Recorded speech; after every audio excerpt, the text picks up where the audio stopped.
Olá, eu me chamo Tereza Cristine Brasil de Souza Cavalheiro.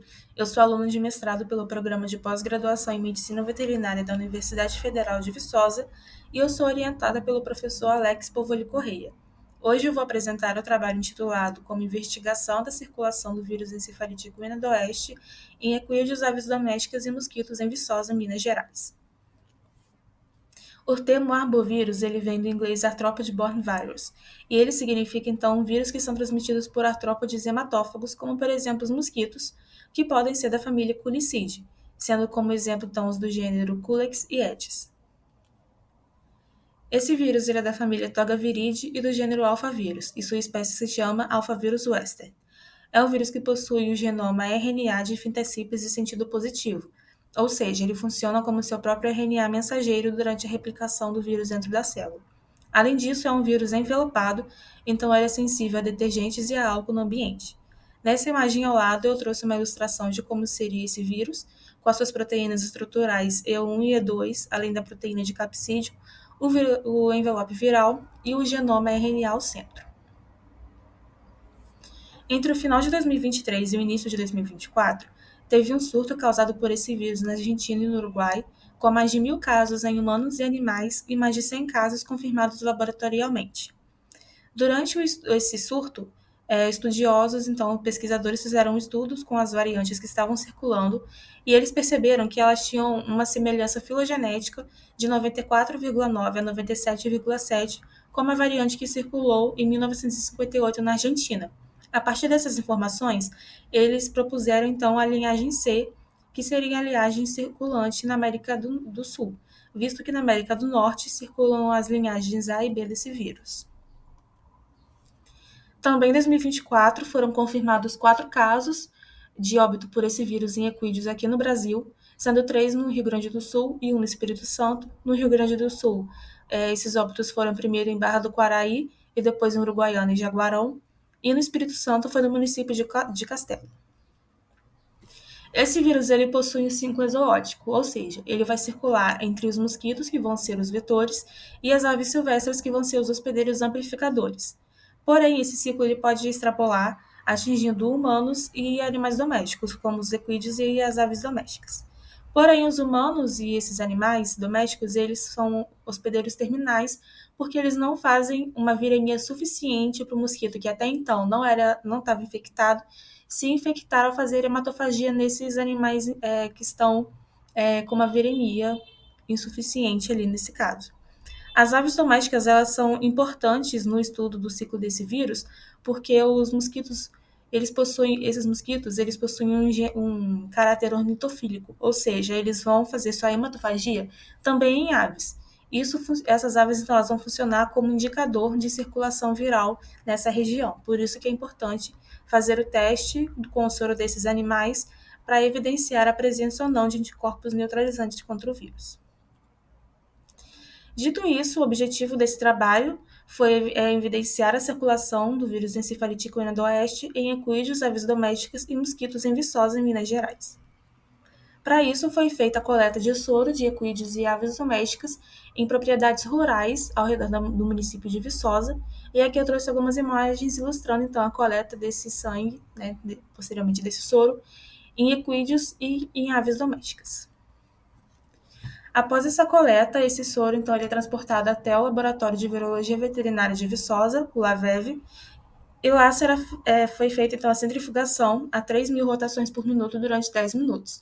Depois disso, é feita a inativação do sistema complemento em banho-maria a 56 graus Celsius durante 30 minutos. Essa inativação do sistema complemento é importante para que não ocorra nenhuma interferência durante a realização dos testes. Após a inativação, então, é feito o armazenamento dessas amostras a menos 20 graus Celsius até que esses testes sejam iniciados.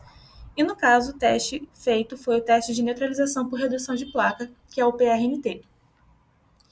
O PRNT ele é um teste sorológico que vai avaliar, então, a presença de anticorpos neutralizantes contra determinado agente. Nesse teste, a gente utilizou, então, placas de 12 poços, sendo cada poço correspondente a uma amostra de soro coletada, sendo, nesse caso, possível testar, então, a presença de anticorpos neutralizantes em um soro de 12 animais diferentes por placa.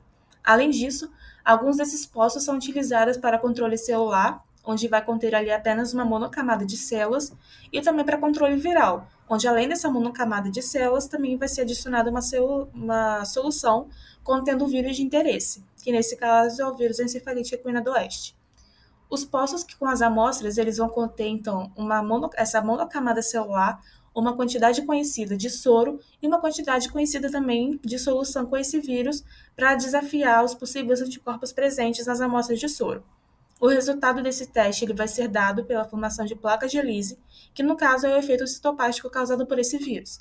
E vai ser feita a contagem do número de placas de Elise em cada um dos poços e depois a comparação com o número de placas de Elise nas placas com controle viral.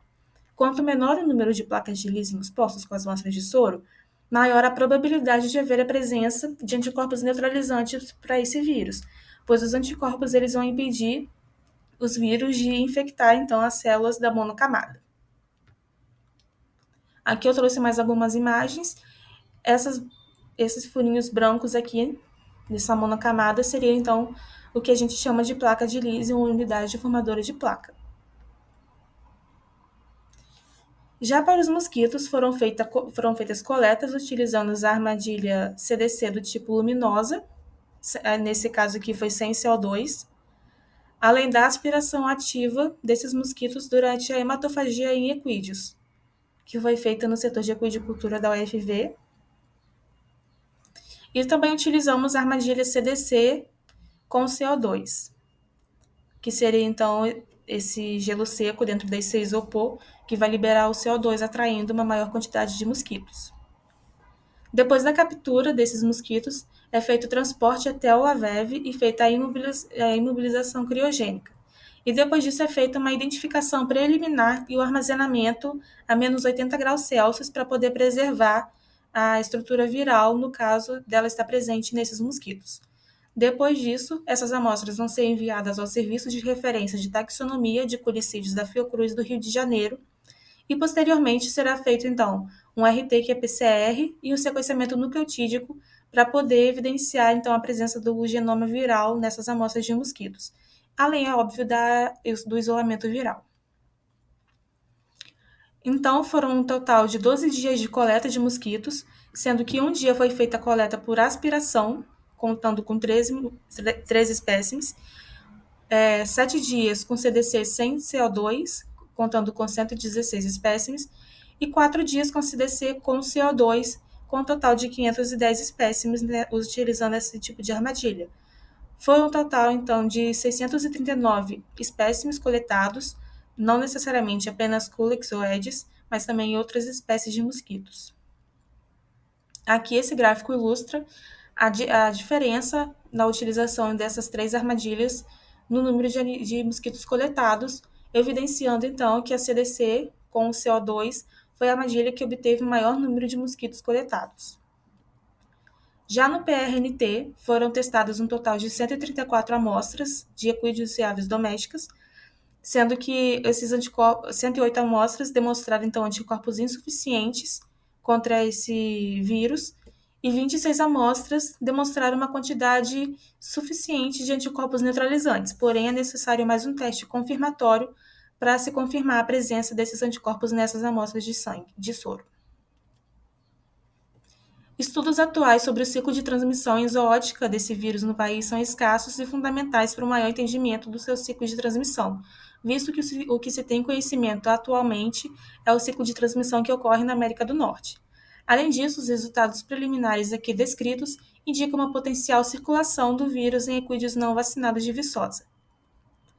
Aqui eu trouxe um QR Code com as referências utilizadas e os agradecimentos à Universidade Federal de Viçosa, ao Laboratório de Virologia Veterinária de Viçosa, ao Programa de Pós-Graduação de Medicina Veterinária, ao setor de equidicultura, a CAPES, CNPq e a FAPEMIG. Muito obrigada.